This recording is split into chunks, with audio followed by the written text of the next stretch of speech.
সবাই জানেন একটু আগে আমাদের এই পার্টি অফিসে সম্মাননীয় দীপাঞ্জন চক্রবর্তী, শ্রী কস্তুরী গোস্বামী এবং শ্রী বিপ্লব বিশ্বাস আজকে আমাদের বিজেপি পরিবারেতে যোগদান করেছেন। যোগদান করার আগে তাদের ব্যক্তিগত বা রাজনৈতিক পরিচয় যাই থাক না কেন, বিজেপি পরিবারে যোগদানের পরে তারা ক্রমান্বয়ে ভারতীয় জনতা পার্টির নীতি, আদর্শ এবং বিচারধারার সঙ্গে সম্পৃক্ত হয়েছেন এবং এখন এই যোগদানের পরে ওনারা আপনাদের সামনে একে একে ওনাদের ব্যক্তিগত ধারণা, অভিমত ইত্যাদি নিয়ে কিছু বলতে চান। আমি প্রথমে মাননীয় দীপাঞ্জন চক্রবর্তী কে অনুরোধ করব আপনাদের সামনে এই বিষয়ে বলার জন্য। নমস্কার, আমি অডিবল, শুনতে পাচ্ছেন আপনারা? যদি কোনো প্রশ্ন থাকে করতে পারেন, একটু বেটার হয়, ইন্টারঅ্যাক্টিভ হবে। স্যার, আপনি প্রায় 37 বছর দেশের সেবা করেছেন, বিভিন্ন পদে থেকেছেন, তারপরে কেন বিজেপি? হ্যাঁ, এটা একটা গুড, ইনফ্যাক্ট দেবজিৎ যেটা বলছিলেন যে বিজেপির চিন্তাধারায় বা ভাবাদর্শে, আমি এটা বলতে আমার কোনো দ্বিধা নেই যে এটা আমার প্রথম কোনো রাজনৈতিক দলে অংশগ্রহণ করা, জীবনে প্রথম আমি রাজনীতির ময়দানে নামলাম। কারণ আর্ম ফোর্সেসে যেটা আমরা সবসময় চিরকাল আমরা বলে এসেছি, নেশন ফার্স্ট, দেশ রাষ্ট্র সবার আগে। তো আমি দেখলাম একমাত্র রাজনৈতিক দল, তাদের রাজনীতি রয়েছে, কিন্তু তাদের যে রাষ্ট্রবাদ, তাদের যে জাতীয়তাবাদ, এটাই তো আমরা আমি 38 বছর ধরে এই জিনিসটাই তো করে এসেছি। তো একটা সময় তো আমাদের চাকরি থেকে অবসর নিতে হয়, কিন্তু অবসর নেওয়ার পরে যখন দেখছি যে আমি এই রাজনৈতিক দলটা সেম যে রাষ্ট্রবাদের দীক্ষা নিয়েছিলাম 1988 সালে, এটা 2026, তো আমার জন্য তো কোনো পার্থক্য নেই। আমি তো, আপনি বলতে পারেন যে নিজের ঘরেই আবার নিজের ঘরে রিনোভেট করে ঢুকলাম, কারণ এই রাষ্ট্রবাদেরই তো আমরা পুজো করেছি, এছাড়া তো আমাদের কাছে কিছু ছিল না। তো তার জন্যই বিজেপিতে আসা, কারণ আমি বিশ্বাস করি এবং বিজেপিও একই জিনিসে বিশ্বাস করে যে নেশন ফার্স্ট, বাকি সব চলতে থাকবে, কিন্তু রাষ্ট্রের সঙ্গে, রাষ্ট্রের স্বার্থের সঙ্গে কোনো রকম কম্প্রোমাইজ নেই। এটা বিজেপি বিশ্বাস করে, আমিও বিশ্বাস করি, তাই আজকে বিজেপিতে এসেছি।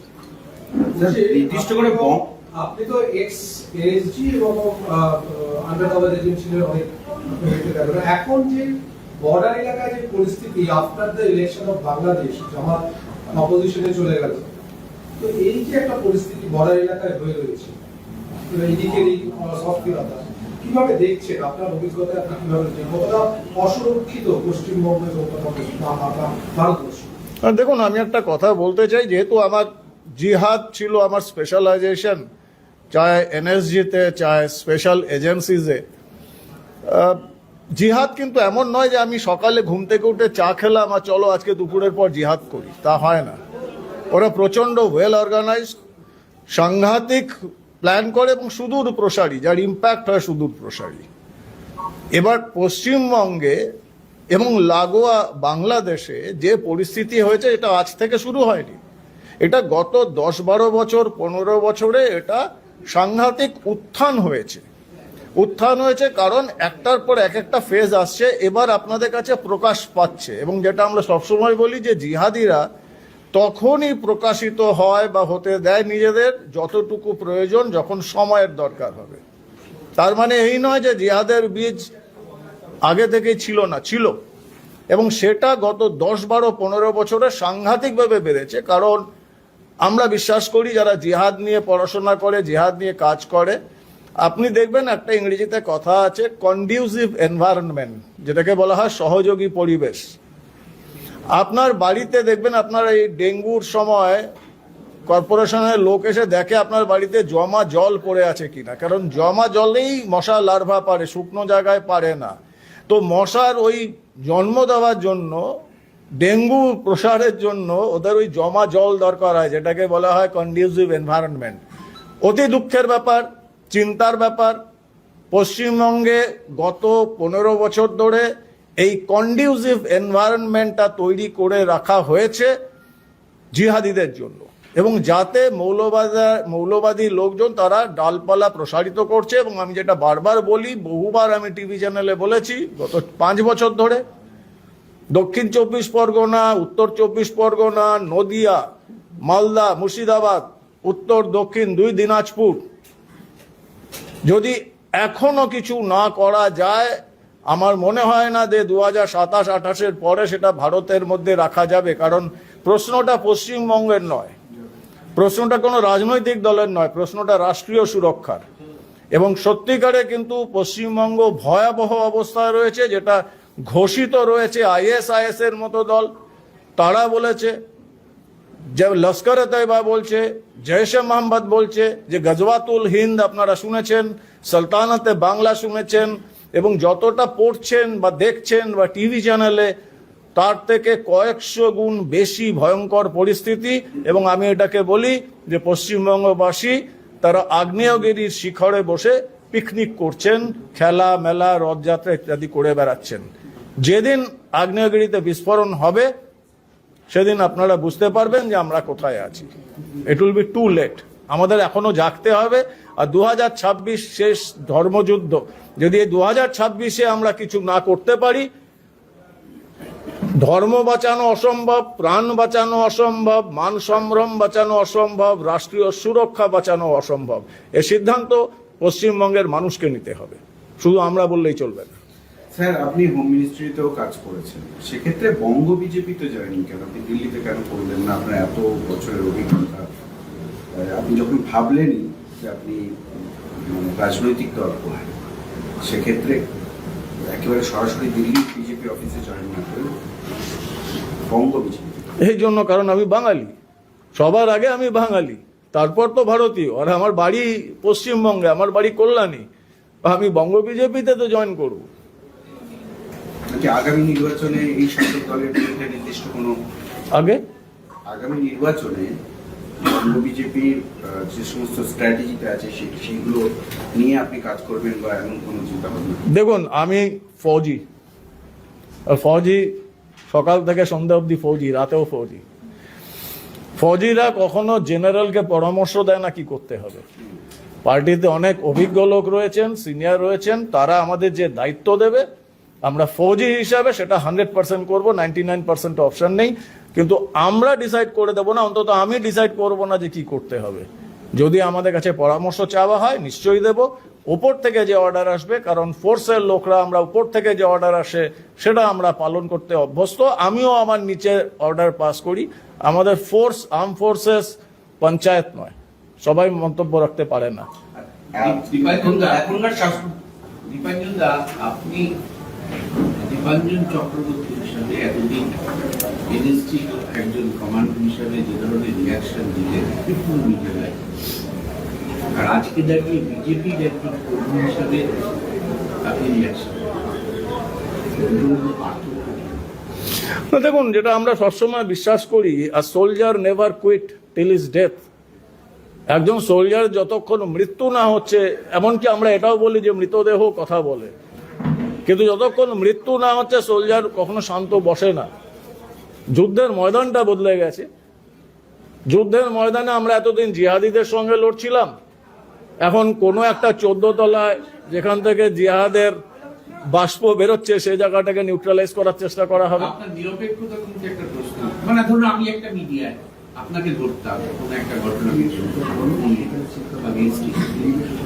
সেই সময় আমরা দীপাঞ্জনটাকে যেভাবে নিরপেক্ষ, আর আজকে দাঁড়িয়ে বিজেপিতে যুক্ত সেই নিরপেক্ষতা তো আপনার না, আমি এটা বিশ্বাস করি, আমি নিরপেক্ষ নই। আমি রাষ্ট্রের পক্ষে, যেটা আমি বললাম, নেশন ফার্স্ট। আপনি রাষ্ট্রের জন্য কথা বলবেন, রাষ্ট্রের পক্ষে কথা বলবেন, আমি নিশ্চিতভাবে রয়েছি। এবং রাষ্ট্রের বিরুদ্ধে যদি আমার বাবা মাও যান বা আমার নিজের পরিবারের লোক যান, আমি তাদের বিরুদ্ধে যাব। কারণ আমার যিনি গুরু, মানে আমি ওনাকে আমার জীবনের সব থেকে উঁচু স্থানে বসিয়েছি, আমার বাবা মার সঙ্গেই, বাবা মার নিচে নয়। তো আপনারা নাম শুনেছেন বোধহয়, বা রিসার্চ অ্যানালিসিস উইং এর যিনি প্রতিষ্ঠাতা ছিলেন RN কাও স্যার, পণ্ডিত রামেশ্বরনাথ কাও, উনি আমার গুরু। উনি বলেছিলেন যে রাষ্ট্রের জন্য সবকিছু ত্যাগ করতে পারো, আমিও ত্যাগ করতে প্রস্তুত। তাতে যদি আমার নিরপেক্ষতা না থাকে আমার কোনো সমস্যা নেই, কারণ আমি রাষ্ট্রের জন্য লড়বো আর এই লড়াই জারি থাকবে।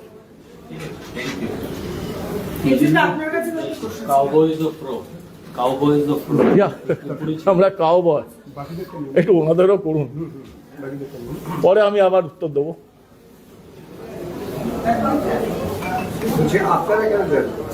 আগে ওনাদের তো আওয়াজ হচ্ছে, একটু দরজাটা যদি বন্ধ রাখেন, খুব আওয়াজ আছে। জোরে বলুন। কস্তুরীদির কাছে প্রশ্ন আছে মনে হয়। কস্তুরীদি, আপনার কাছে প্রশ্ন জিজ্ঞেস করুন। আপনি কেন চান? কাজ করব দলের হয়ে। না হলে আপনাকে আমি একটা প্রশ্ন জিজ্ঞেস করি, সেটা হচ্ছে যে আপনি ক্ষিতি গোস্বামীর দিন, তাই তো? এটা একটু সরিয়ে দেন। অডিও মানে অডিও যাবো ওটা ঠিক করে দেবো।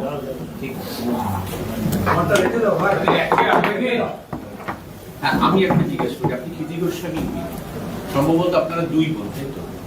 একজন তৃণমূলে আছেন আর আপনি বিজেপিতে আছেন, তাই তো? কেন বিজেপি দলের হয়ে কাজ করব ভবিষ্যতে। ক্ষিতি গোস্বামীর ভাবধারাটা গ্রহণ করবেন না কেন? একেবারে বাবার ভাবধারাতেই আমি রয়েছি। আমার বাবা চিরকাল প্রতিবাদী ছিলেন, চিরকাল এমন কিছু সমস্যার সম্মুখীন হয়েছিলেন উনি ওনার কাজ করার সময়, যেখানে প্রতিবাদ করার প্রয়োজন হয়েছে, আওয়াজ তোলার প্রয়োজন হয়েছে, বিরোধিতা করার প্রয়োজন হয়েছে।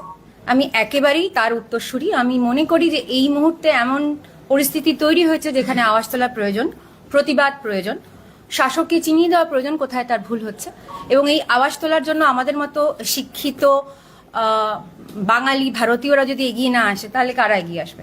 শুধু সেটা বামপন্থা থেকে নয় কেন? নয় কেন এই দলের হয়ে এখন আছে, আমি তো এখন এই দলের হয়ে বলতে পারি। বামপন্থায় যারা আছেন, দলে যারা আছেন, তারা তাদের হয়ে কথা বলবেন। আপনার বাবা আরএসপি করেছেন, চিরকাল মন্ত্রী ছিলেন, হঠাৎ আপনারা দুই বোন দুটো রাজনৈতিক দলে চলে গেলেন, কেন মনে হলো না যে বামপন্থাদের থেকেও প্রতিবাদ করে যায়? প্রতিবাদ করা যায় কিনা যারা ওই দলে আছেন তারা বুঝছেন কেমন প্রতিবাদ করা যায়, অনেকে দল থেকে বেরিয়ে টেরিয়েও যাচ্ছেন। তা সেক্ষেত্রে আমার মনে হয়েছে যে আমি এই দলের সঙ্গে যদি থাকি, যারা এই মুহূর্তে পশ্চিমবঙ্গকে কর্মক্ষেত্রে পরিণত করতে চান, পশ্চিমবঙ্গের লগ্নি ফিরিয়ে আনতে চান, পশ্চিমবঙ্গে যে একটা anti health, anti education, anti চাকরির ক্ষেত্র তৈরি হয়েছে, অ্যান্টাই লগ্নিকারীর একটা পরিস্থিতি তৈরি হয়েছে, তার বিরুদ্ধে এই দল সরব, তার বিরুদ্ধে এই দল ক্রমাগত পরিশ্রম করে যাচ্ছে। আমি তার সঙ্গে নিজেকে একাত্ম করতে চাই। আপনি মনে করেন আপনার বাবাও এই পথেই বিশ্বাসী? আপনি আমি প্রথমেই বললাম আমার বাবা চিরকাল প্রতিবাদী, এবং লেফট কথার অর্থ এই ফ্রেঞ্চ পার্লামেন্টে যারা বাঁদিকে বসতে পারতো, যারা প্রশ্ন করতো, যারা প্রতিবাদ করতো, যারা চোখে আঙুল দিয়ে দেখাতো শাসককে, তাদের ভুল কোথায় হচ্ছে। আমরা ক্ষিতি গোস্বামী, আপনার কথা অনুসারে ক্ষিতি গোস্বামী জীবিত থাকবে বিজেপি? এটা একেবারে হাইপোথেটিক্যাল। উনি যে দলে ছিলেন তার হয়ে প্রাণপাত করেছেন এবং খুবই অনেস্টির সঙ্গে সেই দলের হয়ে কাজ করেছেন। কাজে ওনার পক্ষ থেকে আমি আজকে কথা বলতে পারবো না, আমি আমার সপক্ষে কথা বলতে পারি, সেটাই বললাম। বিপ্লব বিশ্বাস, প্রাক্তন ডিএসপি সিআরপিএফ আছেন, প্রশ্ন করতে পারেন। আজকে উনিও জয়েন করেছেন। মাননীয় বিপ্লব বিশ্বাস, প্রাক্তন সিআরপিএফ, মানে ডিজি ছিলেন, ডিএসপি র্যাঙ্ক ছিলেন, তিনি আজকে জয়েন করেছেন। একদম বলুন।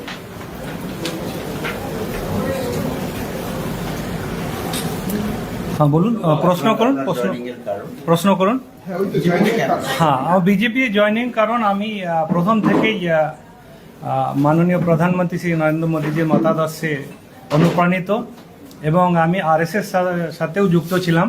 কিন্তু ব্যাপার হচ্ছে কি, আমাদের যে একটা ডিপার্টমেন্ট সিআরপিএফ, আমি সিআরপিএফে ছিলাম, সিআরপিএফ থেকে বিভিন্ন ধরনের রাজনৈতিক কিংবা কোনো কমেন্ট, কোনো মতাদর্শ করা সম্ভবই নয়। আমরা সিসিএস কন্ডাক্ট রুলের আন্ডারে আসি, আর সেখানে আমি যদি কোনো পলিটিক্যাল বিচারধারা যদি আমি ব্যক্ত করি কিংবা কোনো মিটিং মিছিল যে কোনো জিনিসে যদি আমি ইনভলভ হই, তো ন্যাচারালি আমাকে সাসপেন্ড করা হবে অ্যান্ড সাবসিকুয়েন্টলি যা কিছু ডিপার্টমেন্টাল অ্যাকশন নেওয়া হবে। সেই জন্যই আমি যাতে সেই জিনিসটা না হয় সেই জন্য আমি রিটায়ারমেন্ট করেছি। রিটায়ারমেন্ট করে আমি নিজের মতাদর্শ, নিজের অভিমত, আমি যে দলকে ভালোবাসি সেই দলের হয়ে কাজ করতে চাই, তাকে আমার ওই ডিপার্টমেন্টাল মানে ইনকোয়ারি অর সাসপেনশন ওগুলো যেন না থাকে। আমি মানে স্বাধীন হয়ে আমি নিজের মতাদর্শ আর পার্টির জন্য কাজ করতে চাই। সেই জন্য আমি রিটায়ারমেন্ট করেছি। আমার 5 সাল এখনও সার্ভিস ছিল, আমি প্রমোশনও পেতাম, কিন্তু আমি ভাবছি না, এখন this is the right time যে চাকরি ছাড়তে হবে, আর আমাকে এই টাইমেই আমাকে বিজেপি যোগদান করতে হবে, তাকে আমি যেন এই রাজ্যের জন্য কিছু কাজ করতে পারি।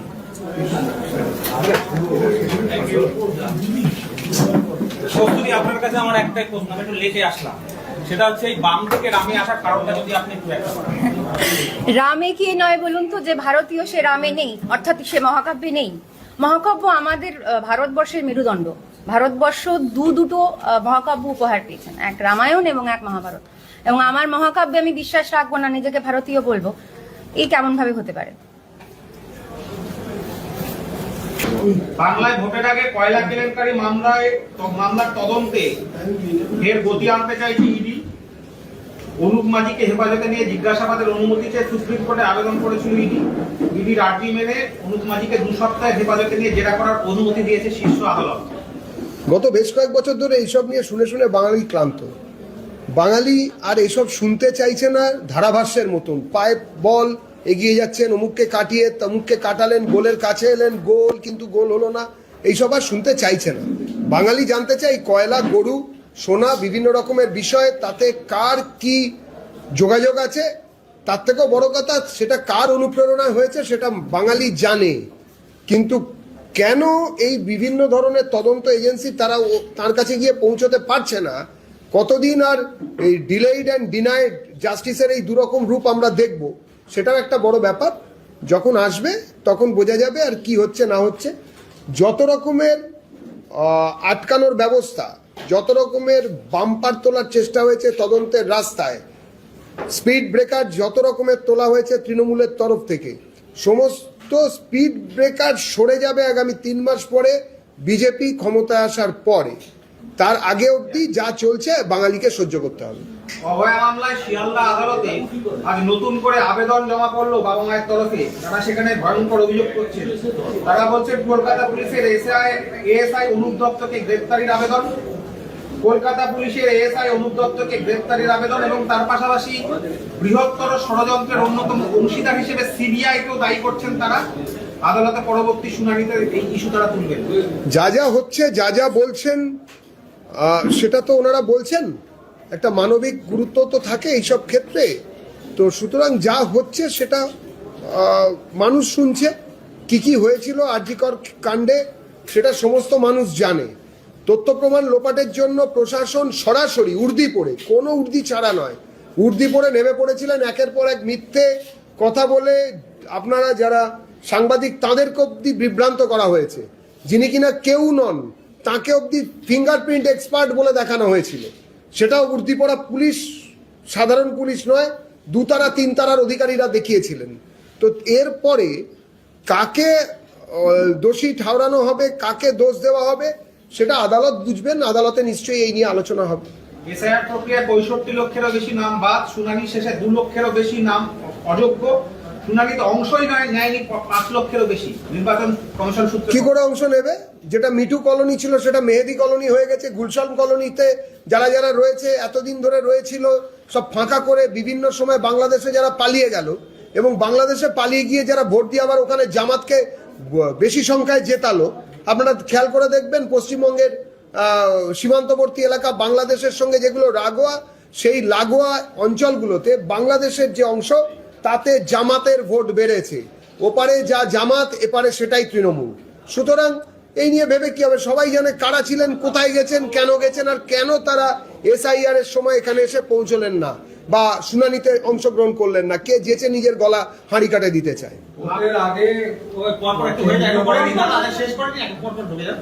লাভপুরে তৃণমূল নেতা শাহিন কাজী তার অভিযোগ ঝাঁটা দিয়ে গ্রাম থেকে বিজেপিকে বিদায় করার হুঁশিয়ারি তার মুখে।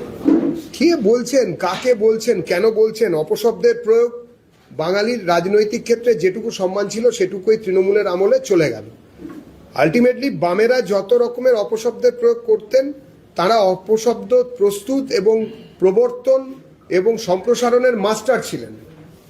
তাদের সবথেকে মেধাবী ছাত্রী হিসেবে মমতা বন্দ্যোপাধ্যায় এবং তার দল তৃণমূল কংগ্রেস আত্মপ্রকাশ করলো। কংগ্রেসের একটা শ্রেণীর লুম্পেনিজম এবং তার সঙ্গে বামেদের সংঘবদ্ধ বিভিন্ন জনবিরোধী কার্যক্রম দুটোকে মিলিয়ে মিশিয়ে তৃণমূল কংগ্রেসের যে ডিএনএ তৈরি হয়েছে, তাতে এই ধরনের জিনিস অনভিপ্রেত হলো বাঙালিকে এতদিন ধরে সহ্য করতে হয়েছে। সে জগ ছুঁড়ে মারা হোক আরাবুলের, কিংবা মালদাতে ডালিম গাছে বেঁধে অধ্যাপককে পেটানোই হোক, কিংবা বিভিন্ন সময় নোংরা কথা বলাই হোক। মালকিন যেরকম বলেছিলেন কুকুরের মতন ঘেউ ঘেউ করবেন না ডিএ প্রার্থীরা, তাদের সম্বন্ধে এরকম কথা বলা হোক। আরও ছেড়ে দিন ওই যিনি মাগুর মাছ বেচতে বেচতে কোটি কোটি টাকার মালিক হলেন মুড়ির টিন পাঠিয়ে কলকাতায়, যিনি কিনা কথায় কথায় পুলিশকে বোম মারতে বললেন, তারপরে সেখান থেকে এগিয়ে গিয়ে পুলিশের স্ত্রীকে অঙ্কশায়নী হবার জন্য উদাত্ত আহ্বান রাত্রের বেলায় টেলিফোনে দিলেন এবং তার অডিওগ্রাফি সেগুলো আমাদের সামনে এলো। এরপরে আর এদের কাছ থেকে কি আশা করছেন? এটাই তো তৃণমূল। তার 3 মাস অপেক্ষা করুন, বিজেপি আসবে, তারপরে আর এসব নোংরা কথা শুনতে হবে না বাঙালিকে। তৃণমূল ভবনে ড্রপ বক্স বসানো হয়েছে, সুলভ প্রার্থীরা দলে দলে যোগ দিচ্ছেন ড্রপ বক্সে। ঠিক আছে, লাভ কি আছে? কে কত তুলতে পারে তারই তালিকা জমা দিতে হবে তৃণমূলে। কে কতটা দিতে পারে, কতটা রেখে কতটা কিভাবে করবেন সেটার ওপরে। বোমা কতটা বাঁধতে পারেন, ভোটের দিন লুঙ্গির নিচ থেকে কটা পিস্তল বার করে দৌড়ে যাবেন, গুলি চালাবেন, কটা মাস্কেট নিয়ে কাকে আক্রমণ করবেন, আগে দেখা হবে তিনি কতজন সাংবাদিককে আক্রমণ করতে পেরেছেন, কটা বুম ভেঙেছেন, ক্যামেরা ভেঙেছেন, কিংবা মহিলা সাংবাদিকদের কিরমভাবে শ্লীলতাহানি করেছেন তার ভিডিও থাকলে সেসব দেখানোর পরে বিবেচনা করবে তৃণমূলের লোকেরা যে ওকে টিকিট দেওয়া হবে কি হবে না। এটাই তো তৃণমূলের কালচার। সুতরাং ড্রপ বক্স ওসব বাজে কথা। যত রকম আমাদের বিজেপির তরফ থেকে যে সংকল্পপত্র অর্থাৎ ম্যানিফেস্টো তৈরির জন্য যে ড্রপ বক্স বা পরামর্শ বাক্স বসানো হয়েছে, তারপরে শুনলাম নাকি বাম এবং তৃণমূলরা এরকম সব জিনিসপত্র তৈরি করছে, কেউ চার্জশিট তৈরি করছে, কেউ ড্রপ বক্স বসাচ্ছে, ফলো অন করছেন বিজেপিকে। ঠিক আছে, একদিন যা বিজেপি ভেবেছে সেটা ওরা ভাবছে, কোনোদিন ভাবে তো নি এরম ভাবে ভাবছে ভালো জিনিসের অনুকরণও ভালো। ঠাকুর শ্রীরামকৃষ্ণ বলেছিলেন যে ভালো জিনিসের নকলও ভালো করছে।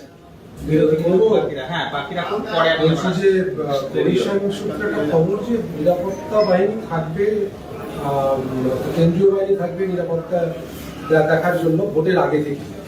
কমিশন বুঝবেন, এতদিন পাঠাননি কেন? আমাদের তো মনে হয়েছে এমন পরিস্থিতি যেখানে কিনা কেন্দ্রীয় বাহিনীর উচিত ছিল বা কমিশনের উচিত ছিল, যখন বিএলওদের ওপরে এই ধরনের আক্রমণ হচ্ছিল, বিএলওদের যখন ভয় দেখানো হচ্ছিল, তখন এই মাঝে মাঝে বেলা কি বিকেল 5টার মধ্যে এফআইআর করার সুপারিশটা না পাঠিয়ে যখন দেখা গেল সেটা মানা হচ্ছে না, তার পরের দিন থেকেই নিজেদের ক্ষমতা প্রয়োগের বিষয়টা খতিয়ে দেখা উচিত ছিল জ্ঞানেশ কুমার এবং তার সহযোগীদের। তাঁরা যখন সেটা করছেন না, এত কিছু হয়ে যাবার পরে এখন মনে হচ্ছে ঠিক আছে, লেট বেটার দ্যান নেভার। কোনোদিন যেটা হয়নি সেটা যদি হয় তাহলে মানুষ হাঁপছেলে বাঁচলেই হলো। সোজা কথা, আমাদের দাবি একটাই, একটি ত্রুটিমুক্ত নির্বাচক তালিকা এবং দ্বিতীয়ত একদম আপোষহীনভাবে নিরাপত্তাযুক্ত একটি নির্বাচন, যেখানে কোনো বুম ভাঙা পড়বে না, কোনো সাংবাদিক মার খাবেন না, কোনো ভোটারকে পেটানো হবে না, খুন করা হবে না, যারা প্রার্থী তাদের গাড়িতে আগুন দিয়ে দেওয়া হবে না, তাদের গাড়িতে পেট্রোল ঢেলে বা ইট মেরে গাড়িকে জখম করার চেষ্টা হবে না, প্রার্থী কিংবা তার এজেন্টের বাড়িতে সাদা থান কিংবা সমর্থকদের বাড়িতে সাদা থান পাঠিয়ে দেওয়া হবে না, খুন হবে না নির্বাচনের আগে বা নির্বাচনের পরে। এরম একটি পরিস্থিতি চাই যেখানে কিনা ইভিএম মেশিন সুরক্ষিত থাকবে এবং সবথেকে বড় কথা, বিভিন্ন সময়ে যেসব অত্যাচার সাধারণ মানুষকে ভোটের দিন সহ্য করতে হয় সেগুলো থাকবে না। এটা নিশ্চিত করতে হবে। যুবসাথীর সার্ভার ডাউন, অনলাইনে অবশেষে দিয়ে যুব সাথীটাই তো ডাউন। প্রতারণা করে আর কতদিন চালানো যায়? এটা তো জানাই কথা, 3বার এই নিয়ে বারবার 3বার, প্রত্যেকবার ভোট আসে আর প্রত্যেকবার একটা করে কুমিরছানার মতন ওই 1500 টাকা। অদ্ভুত ব্যাপার, একটা ব্যাপারে কিন্তু তৃণমূল ভদ্রলোকের এক কথা, 1500 টাকা মাসের বাইরে ওনারা কখনো ঘোষণা করেনি। আজ থেকে 10 বছর আগেও সেই 1500 টাকাই ঘোষণা করেছেন, আজ থেকে 8 বছর আগেও সেই 1500 টাকা, আবার আজ এইবারেও যে যুবসাথী তাতেও 1500 টাকার পদ্ধতিটা একই। পদ্ধতিটা কি? যে আপনি অনলাইন নয়, আপনি মদের দোকানের লাইসেন্সের জন্য অনলাইন অ্যাপ্লিকেশন করতে পারবেন, ট্রেড লাইসেন্সের জন্য অনলাইন করতে পারবেন, আপনি অন্য যে কোনো কিছুর জন্য অনলাইন করতে পারবেন, বোধহয় তৃণমূলের তরফে তোলার জন্য অনলাইন অ্যাপ্লিকেশনের ব্যবস্থা রাখা যেতে পারে, কিন্তু এই যুবসাথীর জন্য অফলাইন আপনি নিজে ফর্ম তুলবেন যুবক হলে, এবং একটা বয়স আছে, তার মধ্যে বয়স হলে নিজে পয়সা খরচ করে তার ছবি যোগ করবেন বা নিজের কালার ছবি, নিজে পয়সা খরচ করে এক গাদা ডকুমেন্ট ফটোকপি করবেন, যাকে আমরা সাদা বাংলায় জেরক্স করা বলি, সেই সব করে আপনি জমা দিয়ে দেবেন কার হাতে, সেটাও কোনো সরকারি কর্মচারী কিনা বোঝা যাচ্ছে না। যেসব ছবি টবি আমরা ভিডিও দেখলাম আপনাদেরই ক্যামেরায় উঠে আসা, কারা নিচ্ছে কারা দিচ্ছে কেউ জানে না। এরপরে নাকি সার্ভার ডাউন, অফলাইন তো অনলাইন তো হচ্ছে না, সার্ভার ডাউন হচ্ছে কি করে? কিসের সার্ভার ডাউন? কত লোকের জমা হয়েছিল? কালকে শুনেছিলাম 8 লাখের কাছাকাছি। এরপরে এনারা বলুন, শ্বেতপত্র প্রকাশ করুন যে কত লোক জমা দিয়েছে। এর আগে 17 লক্ষ এরম অফলাইন অ্যাপ্লিকেশন কেজি দরে তৃণমূল বিক্রি করেছে, তৃণমূলের সরকার। সেই সব অ্যাপ্লিকেশনের কি ভবিষ্যৎ হয়েছিল সেটা কেউ জানে না, এটারও কি ভবিষ্যৎ হবে কেউ জানবে না। তৃণমূল রাজ্য সরকার যেটা জানাচ্ছে, গতকাল পর্যন্ত 13,45,812 জন অফলাইন এবং প্রায় 1.5 লক্ষ অনলাইন, মানে সব মিলিয়ে 15.5 লক্ষ নাম এখনো পর্যন্ত জমা পড়েছে। মানে এটা কোথাও কি রাজ্যের শিক্ষিত বেকারদের পরিসংখ্যান তুলে ধরে না? পুরোটাই অনলাইনে জমা দেওয়ার তো কোনো বিষয়ই ছিল না। অনলাইনে জমা দেওয়ার বিষয়টা এলো আমরা যখন আমাদের অফিস থেকে প্রেস কনফারেন্স করে সোজাসুজি বললাম যে এটা প্রতারণা। আমাদের দলের নেতা, বিধানসভায় মাননীয় বিরোধী দল নেতা শ্রী শুভেন্দু অধিকারী যখন এখান থেকে বললেন যে অনলাইন রাখা হচ্ছে না এই জন্য যাতে নাকি ডিজিটাল ফুটপ্রিন্ট না থাকে, গতকালও আমরা এই একই জায়গা থেকে একই ভাষায় একই কথা বললাম। তখন দেখা গেল বিকেলের দিক থেকে অনলাইন নাকি খোলা টোলা হলো, এবং তারপরে যাতে অনলাইন না হয় সেই জন্য যদ্দূর মনে হয় এই ধরনের ক্র্যাশ করে গেছে সার্ভার, এইসব গুজব ছড়ানো হয়েছে। এক্ষুনি বলুন যে কোনো ডেটা যেগুলো কিনা তৃণমূলের জন্য প্রয়োজনীয় বা অন্য কিছু, তারা কিন্তু নিশ্চিতভাবে এই সাপ্লাই দিয়ে যাচ্ছে। তাদের সব সাপ্লাই লাইন খোলা, শুধু বেকারের জন্য অনলাইন নিতে গেলেই সার্ভার ব্রেক করে দেয়। মহুয়া মৈত্র তিনি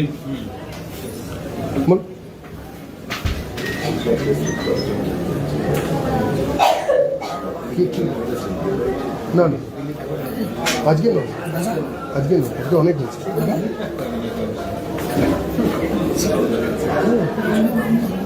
হ্যাঁ হবে তো, একটু পরেই হবে, 4টে থেকে বসো, 5টার সময় শ্রমিকদের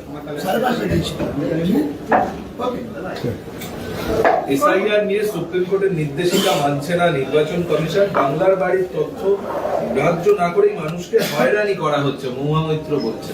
পুরে বাবা, এসআইআর প্রক্রিয়াটা তো এখনো এরকম হয়নি যে হাতে ওই নাইট ক্লাবের মতন ছাপ দিয়ে গিয়ে খেতে হবে বিয়ের নেমন্তন্ন, তা ওসব তো এখনো চালু হয়নি। যেদিন ওনারা এখানে দায়িত্ব ছেড়ে দায়িত্ব পেয়ে যাবেন, দিল্লির দায়িত্ব, যখন ওনারা সংবিধান বদলে দেবেন তখন ওই হাতে ছাপ মেরে মুখ দেখে করিয়ে নেবেন, অসুবিধার কি আছে? বড় করে একটা মাঠ ভাড়া নেবেন, এসব তো অভিজ্ঞতা ওনাদের আছে। উনি আবার এসব নিয়ে কি বলবেন? কিসের নাকি কি গোপন তথ্য বাজারি করে দিয়ে ওনার এগেন্সে কি সব তদন্ত চলছে এখনো। এই তো গতায়ু জায়গায় জমানায় দাঁড়িয়ে আর এসব নিয়ে কি হবে? উনি ওনার মতন থাকুন, ইংরেজিটা ভালো বলেন, ওসব কথা কি ইংরেজিতে বলেছেন নাকি বাংলায়? ইংলিশ না বাংলা? যদি বাংলায় বলেন একরকম, ইংলিশ হলে আরেক রকম হবে। যুবসাথী প্রকল্পে সারা পড়েছে ব্যাপক, বিজেপির গাত্রদাহ হচ্ছে, তাই জন্যই পাড়ায় পাড়ায় আপনারা যুব আড্ডা করার পরিকল্পনা করছেন, কুণাল ঘোষ বলছেন। ওনারা কি সব সতীদাহ প্রতিদাহ একবার কি একটা বলেছিলেন, এখন ওরা গাত্রদাহ নিয়েও কথা বলছেন। গাত্রদাহ এই জন্য হচ্ছে যে ওই যেরকমভাবে প্রিজন ভ্যানের গায়েতে চাঁটি পড়ে আওয়াজ হয়েছিল, ঠিক সেরকম যুবদের ওপরে যে অত্যাচার, সেটাতে বাঙালি একই ধরনের আওয়াজ তুলছে। বাঙালি একটা কথা বলতে চাইছে যে এই প্রতারণাটা না করলেও চলতো। ফাগুনের গরমে একদম চচ্চরে রোদে বিভিন্ন সময় লাইন ম্যানেজমেন্টের নামে তৃণমূলের লোকেরা যেভাবে কাজকর্ম করেছে, এমনকি পুলিশ দিয়ে গলা ধাক্কা দিয়েছে যুবদের, অনলাইনের ব্যবস্থা রেখেছে। আমরা বলার পরে, আমরা এখান থেকে আপত্তি তোলার পরে একমাত্র বিশ্বাসযোগ্য বিকল্প রাজনৈতিক দল যারা চোখে চোখ রেখে ভারতীয় জনতা পার্টি হিসেবে আত্মপ্রকাশ শুধু করেনি, তৃণমূলের বিরুদ্ধে যুদ্ধ করে যাচ্ছে, যুদ্ধ ঘোষণা করছে এবং সব জায়গাতে বিশ্বাসযোগ্য বিকল্প বলে মানুষের মনে আত্মপ্রকাশ করতে পেরেছে, নিজেদের প্রতিষ্ঠিত করতে পেরেছে। তারা একটা কথা মানুষকে বোঝাতে সক্ষম হয়েছে যে এই প্রতারণার ফলে ভাতাজীবী হয়ে বেঁচে থাকলে বাঙালির কোনো উন্নয়ন হবে না।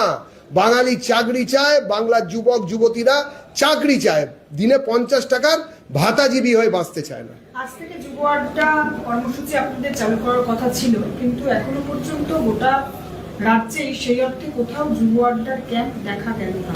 হচ্ছে, ব্যবস্থা হচ্ছে, বহু জায়গাতে হচ্ছে, নিচের দিক থেকে উঠে আসছে বিষয়টা। বড় করে যখন হবে তখন আপনাদের ওখানে গিয়ে পৌঁছবে। আর সব থেকে বড় কথা, আজকে বিজেপি সল্টলেকের যে আমাদের পার্টি অফিস, তাতে এত ঘটনার ঘটা, সব জায়গায় গিয়ে আপনাদের বুম কিংবা ক্যামেরা গিয়ে পৌঁছতে পারছে না, এটাও একটা দুর্ভাগ্যের বিষয়। তো কালকে থেকে যখন যাবেন তখন দেখতেই পাবেন যে সব জায়গায় গিয়ে পৌঁছবে এবং তখন বড় করে খবর হবে। বঙ্গ সফরে স্বরাষ্ট্রমন্ত্রী আসছেন আগামীকাল, কিন্তু মায়াপুরের ইসকনে তিনি একটি অনুষ্ঠানে যোগদান করবেন। যে বাংলায় বিজেপির এজেন্ডা কি শুধুই হিন্দুত্ব, নাকি হিন্দুত্ব ইস্যুতে শান্তি? হিন্দুত্বই রাষ্ট্রীয়ত্ব, একথা আমরা কোথাও থেকে লুকিয়ে বলিনি। কোনো মশারির আড়ালে নয়, গাছের আড়ালে নয়, কোনো আড়াল রেখে নয়, কোনো মুখোশের আড়ালে নয়, সোজাসুজি আমরা মনে করি ভারতবর্ষের রাষ্ট্রীয়ত্ব আর হিন্দুত্ব এক। উপাসনা পদ্ধতি বা যাই হোক না কেন, যারা ধর্মে নন, সম্প্রদায় যারা মুসলমান বা খ্রিস্টান কিংবা অন্য কোনো বিষয়ে অন্যরকমভাবে উপাসনা পদ্ধতি করেন সনাতনীদের পাশাপাশি দাঁড়িয়ে, তারাও সেই অর্থে হিন্দুস্তানে যারা থাকেন, হিন্দুস্তানকে যারা ভালোবাসেন, ভারতের সঙ্গে যারা আত্মিক যোগাযোগ রাখেন, তারা হিন্দু, এটা আমরা বিশ্বাস করি। সুতরাং এখানে ইসকনে যাওয়া শুধুমাত্র ধর্মীয় বিষয় নয়, এর সঙ্গে আমাদের হাজার হাজার বছরের যে সংস্কৃতি সেটাও যুক্ত, কোনো বিদেশি সংস্কৃতি নয়। আমরা আমাদের সংস্কৃতি, আমাদের মূল মাটির সঙ্গে যুক্ত হওয়া সংস্কৃতির সঙ্গে যুক্ত, আমাদের নেতারাও তাই থাকেন। হাজারো মানুষের আস্থা, সারা পৃথিবীব্যাপী অনেক মানুষের আস্থা, তার কেন্দ্রবিন্দুতে আছে মায়াপুর। ইসকন একটি সংগঠন, সেখানে যাচ্ছেন আমাদের একজন নেতা এবং মন্ত্রী, তিনি যাচ্ছেন, তিনি তার আধ্যাত্মিক এবং সামাজিক কাজের সঙ্গে নিজেকে যুক্ত রাখছেন। এখানে হিন্দু মুসলিমের কথা আসছে কোথা থেকে? কেশপুরের দীপক অধিকারী দেব, তিনি যে গ্রামের মানুষ, সেই গ্রামে বাঁশের সাঁকো করে উচ্চ মাধ্যমিক পরীক্ষার্থীদের বেরোতে হচ্ছে, মানে পাকা সেতু তো দূরের কথা, কাঠের সেতুও। এটাই তো স্বাভাবিক, ওরকম বললে হবে? দেবকে শুধুমাত্র আনা হয় তার একটা নির্দিষ্ট স্টারডম আছে বলে, এবং তাকে সেই জন্যই রাখা হয়েছে, তাকে সেই জন্যই বিভিন্ন ক্ষেত্রে ওই জায়গা দেওয়া হয়। এবং অনেক ক্ষেত্রে তিনি আক্ষেপ করেছেন তাকে নাকি কাজ করতে দেওয়া হয় না। এখন জানি না কোন টাকা তার কাছে যায় আর কোন টাকা তার হাত থেকে ছিনতাই করে নিয়ে আবার ওই পর্ণকুটির কিংবা শান্তির যে জায়গাটা আছে কলকাতা হরিশ চ্যাটার্জি স্ট্রিটে, সেখানে সরাসরি চলে যায় এক্সেলেটার তৈরির জন্য কিংবা মাথার ওপরে বড় ওই ঝাড়বাতি লাগানোর জন্য। কিন্তু এগুলো তো আমরা বলতে পারবো না, দেব বলতে পারবেন। মাঝে মাঝে তার উষ্মা আমরা দেখি, কিন্তু একটা কথা জানতে হবে যে নেতাজি ইন্ডোরে বিবেকানন্দ সে যে ঘুরে বেড়ানো আর মানুষের সত্যি সত্যি উন্নয়ন করা, দুটোর মধ্যে আকাশ পাতাল তফাৎ। কলকাতার বিভিন্ন শীততাপ নিয়ন্ত্রিত জায়গায় থেকে, সেই সব ফ্ল্যাটে থেকে বিভিন্ন রকম ভ্যান থেকে নেবে সিনেমা শুটিং করা এক জিনিস, আর ব্যক্তিগতভাবে মানুষের উন্নয়নের জন্য, মানুষের উপকারের জন্য নিজের এলাকায় চোখ রাখা, সেটা আলাদা জিনিস। বাঁশের সাঁকো শুধু দেবের এলাকায় নয়, সারা পশ্চিমবঙ্গে যেখানে যাবেন, 20 কিলোমিটার রেডিয়াসের বাইরে কলকাতার আপনারা যেখানে ইচ্ছে চলে যান, বানতলা ছাড়িয়ে একটু বেশি দূরে যান আমাদের এখান থেকেই, সব জায়গায় বাঁশের সাঁকো, বহু জায়গায় নড়বড়ে সাঁকো, এবং সেক্ষেত্রেও কাটমানির খেলা চলে। সাঁকো নষ্ট হচ্ছে, মানুষ মরছে এবং মানুষরা বিপদে পড়ছে। আর কিছুদিন সহ্য তো করতেই হবে বাঙালিকে। সবাই জানে বিজেপি আসছে, এই 26-এর মাঝামাঝি সময় থেকে আমরা সমস্ত সাঁকো শুধু পাকা করব না, যতটা পারবো প্রথম বছরের মধ্যেই তার উন্নয়ন করব, যে উন্নয়ন রাস্তায় দাঁড়িয়ে থাকে না, যে উন্নয়ন সত্যি মানুষের উপকারে লাগে। রেলের তরফ থেকে রাজ্য সরকারকে চিঠি দেওয়া হলো, তার কারণ 170টা আরবি আটকে পড়ে রয়েছে, রাজ্য সরকার জমি দিচ্ছে না, কিছুই করার নেই। আরে রাজ্য সরকার তো কোথাও কোনো জমি দেয় না, একমাত্র রোহিঙ্গাদের জমি দেওয়া ছাড়া। রাজ্য সরকার রোহিঙ্গাদের জমি দেওয়া ছাড়া কিংবা বাংলাদেশি মুসলিম অনুপ্রবেশকারী যারা এই রাজ্যে জল জমি জঙ্গল এবং চাকরিতে ভাগ বসায় তাদের ছাড়া আর কোথায় কোন জমি দিয়েছে আপনারা দেখান। সর্বত্র সব জায়গাতে শুধুমাত্র অত্যাচার আর কিছু জমি হাঙর, তৃণমূলপন্থী যারা কিনা ডেভেলপার বা প্রমোটার, তাদের জন্য কিছু কিছু ক্ষেত্রে জমির বন্দোবস্ত থাকে। আপনারা 366 মিটার মাত্র 366 মিটার আমাদের এই সল্টলেকের সামনে মেট্রো রেলের জন্য সেটা দিতে পারছেন না। বিভিন্ন সময় পোরাস করিডোর চলে আসছে ওপার থেকে ওদের ভোটাররা, মানে তৃণমূলের ভোটাররা যারা এপারে এসে তৃণমূলকে ভোট দেয় আর ওপারে গিয়ে জামাতকে ভোট দেয়, তারা যখন মিলেমিশে একই কাজ করে তখন তৃণমূল তাদের জন্য আটকাবে কেন? তাদের জন্য সেই বিএসএফকেও জমি দেয় না, আর এইসব রেলের উন্নয়নমূলক কাজে জমি দেয় না। কোনো একটি প্রথিতযশা চ্যানেলে দেখছিলাম দরজায় দাঁড়িয়ে তিনি বক্তব্য রাখছিলেন, সব কাজ কিন্তু আমার করা, শুধু ফিতে কেটেছে বিজেপি। তো ফিতে কাটা যারা লোকজনের কথাবার্তা বলেছেন, দিদিমণি নিজে বলেছেন, তো সব যখন করা তাহলে জমি কেন দিচ্ছেন না? একটু দিয়ে ফেলুন, আপনারই তো নাম হবে সেরকম হলে। মানুষ বাঙালি ইতিহাস সমৃদ্ধ, ইতিহাস বাঙালি জানে। শিলাবতী থেকে একটুখানি একটু অন্যরকম হন, তাহলে অন্তত ভালো হবে। রাজ্যের এক মন্ত্রী বিপ্লব মিত্র নিজের জন্মদিনে হাসপাতাল তৈরির কথা তিনি বললেন, যে হাসপাতালে শিলান্যাস করলেন, কিন্তু দেখা যাচ্ছে যে বাঁকুড়ায় চালু হাসপাতাল 10 বছর ধরে বন্ধ রেখে দেওয়া। মানে ভোট আসছে বলে কি নেতাদের ইমেজ বিল্ড আপ? না, উনি কি এইবারে প্রথম জন্মদিন হলো ওনার? মানে 1 বছর বয়স হলো ওনার? এর আগে ওনার জন্মদিন হয়নি নাকি? সেই সময় সারা ভারতে বা বাংলাদেশে বা ভারতবর্ষে, এই দুটো দেশের বাইরে, ভারত আর বাংলাদেশের মাঝখানে পশ্চিমবঙ্গ বলে যে ভূমিখণ্ডটি রয়েছে, যেটা ভারত রাষ্ট্রের অন্তর্গত, যেটাতে ওনাদের জমিদারি চলে খালপাড়ের সামন্ততান্ত্রিকতায়, সেইখানে দাঁড়িয়ে কি প্রথম ওনার জন্মদিন? যে সব জায়গায় প্রচুর হাসপাতাল ছিল, শুধু ওই শিলাখণ্ড যেখানে স্থাপন করেছেন ওখানে একটিমাত্র হাসপাতাল বাকি ছিল, বিপ্লব বাবু করে ফেললেন। যাক, ওনার ওই বৈপ্লবিক চিন্তা ভাবনা ভালো, এতদিন যখন করতে পারেননি তখন করেছেন। এখন কার খাটের তলা থেকে কি পাওয়া যাবে, কখন পাওয়া যাবে, কার বান্ধবীর কাছে কত টাকা রয়েছে, এসব নিয়ে তো আমরা আগাম বলতে পারবো না। যখন বেরোবে তখন দেখা যাবে। যদি বেরোয় তাই দিয়ে কি হাসপাতাল হবে কি হবে না, চিড়িয়াখানা বানাবেন কি বানাবেন না, সেটাও আমরা দেখব। কিন্তু আগে বা এসব বলে তো লাভ নেই। কেন? আর তো 3 মাস, তারপরে তো বিজেপির সরকার, আর এখন হাসপাতালের জন্য ইট পেতে লাভ আছে? বিপ্লব বাবু অন্য কিছু করুন। মালদাতে দেখা যাচ্ছে যে তৃণমূল ছেড়ে অনেকে মিমে যোগদান করছেন। তৃণমূলের কোথাও কি সংখ্যালঘু ভোট ব্যাংক? তৃণমূল মানেই তো ওদের সঙ্গে, ওরাই তো তৃণমূলই। আসলে তো ওরা আসলে এই ধরনের বি টিমগুলোকে তৈরি করছে, প্রমোট করছে, বিভিন্ন জায়গায় বসিয়ে দিচ্ছে, যাতে সংখ্যালঘু যারা মানুষ তারা বীতশ্রদ্ধ হয়েছেন তৃণমূলের ওপরে। যারা হিসেব করে দেখেছেন আয়নার সামনে দাঁড়িয়ে যে সাচার কমিশনের যে রিপোর্ট, সেই রিপোর্টে বাম আমলে যত তারা পিছিয়ে ছিলেন, তৃণমূল আমলে তার থেকেও পিছোতে শুরু করেছেন। এবারে সিপিএমুল, তৃণমূল, সিপিএম এবং কংগ্রেস 3 পক্ষ মিলে একই ডিএনএর অন্তর্গত বাকিদের নিয়ে এসে ভোট কাটুয়া কিছু সংগঠন তৈরি করেছেন, যারা ভোট কেটে, যারা সংখ্যালঘুদের ভোট অন্যদিকে এনে কিছু সিট হাসিল করবেন। এবং তৃণমূল যখন জিততে পারবে না, যখন বহু জায়গায় হারবে, তখন এই সংখ্যালঘুদের ভোটের যারা জিতবেন বিধায়ক, সংখ্যালঘু বিধায়ক হিসেবে, ওই মিম, তারপরে কিসব অদ্ভুত অদ্ভুত ঝুপঝুপ কিসব নামটাম আছে, তারা নাকি আবার ওখানে সংখ্যা দিয়ে, বিধায়কদের সংখ্যা দিয়ে একটি মিলিজুলি সরকার তৈরি করবে, যাতে কিনা তৃণমূল মুখ্য হবে। এটাই তো প্ল্যানিং। বাঙালি এসব বুঝে গেছে, বাঙালি এসবের আগ্রহী নয়। হয় তৃণমূল নইলে বিজেপি, এর বাইরে কাউকে নয়। যদি আপনি কাটমানিকে সমর্থন করেন, রাত্রে যদি আপনার মেয়েকে, আপনার কন্যাকে, আপনার স্ত্রীকে, এমনকি আপনার বয়স্কা মাকেও যদি শাহজাহানের ডেরাতে পিঠে বানাতে দিতে যেতে না চান, তাহলে বিজেপিকে ভোট দেবেন। আর যদি মনে করেন যে পিঠে বানালো তো আমার কি, কন্যাশ্রী, রূপশ্রী ইত্যাদি শ্রী শ্রী আরো ভাতা টাতা পেলাম, এ পিঠে আগুন লাগছে তাতে কি আছে, পাশ ফিরে ঘুমোই, তাহলে তৃণমূলকে ভোট দেবেন। কি এলো গেল, দিন বদলের স্বপ্ন দেখতে কে বলেছে? Thank you. বলো, তোমরা সিএম শুরু করে দিয়েছে ভাই শোক শোক রাহুল এসেছে, তাহলে শেষ করে দিই, তাড়াতাড়ি করো। হ্যাঁ, রাহুল তো বিসি। এটা বলে দাও যে লাখ লাখ বসতে বলো, চা আমার ঘরে ঢুকে কফি খাও। লাখ লাখ ছেলে মেয়ে রাজ্যের যুবসাথী প্রকল্পে বেকার ভাতার জন্য আবেদন করছেন। আবেদনের পরিসংখ্যান কি রাজ্যের বেকারত্বের অবস্থা তুলে ধরছে? আরেকবার বলুন, শুনতে পাই।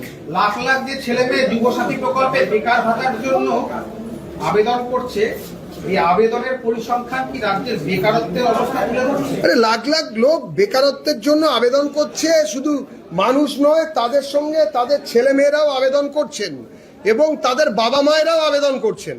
এই যে পরিস্থিতি, এই পরিস্থিতিতে দাঁড়িয়ে আমাদের দেখতে হবে যে এক্সাক্ট ক্যালকুলেশনটা আমাদের সামনে আনুন, সংখ্যা সামনে আনুন, কত মানুষ বেকার হয়ে আছেন। এমপ্লয়মেন্ট এক্সচেঞ্জ তুলে দিলেন, তারপরে এমপ্লয়মেন্ট ব্যাংক বানানোর ভাওতা দিলেন, তারপরে দাঁড়িয়ে থেকে এইসব কথা বলছেন। আমরা প্রত্যেকে জানি যে যদি কায়িক শ্রম করতে হয় তাহলে হরিয়ানা কিংবা তামিলনাড়ু বা এমনি কোনো প্রদেশে আপনাকে কাজ করতে যেতে হবে, রিক্সা চালাতে হবে বা অন্য কাজ করতে হবে। যদি মেধা শ্রমিক হন তাহলেও আপনাকে বেঙ্গালুরু কিংবা হরিয়ানা বা নয়ডাতে গিয়ে ওই কাজ করতে হবে। যাবে কোথায় বাংলার মানুষ, বাংলার ছেলেমেয়েরা? বাংলাতে তো কাজ নেই, বাইরে পরিযায়ী হচ্ছেন। এর জন্য ওরাই তো দায়ী, তৃণমূলই দায়ী। চলো।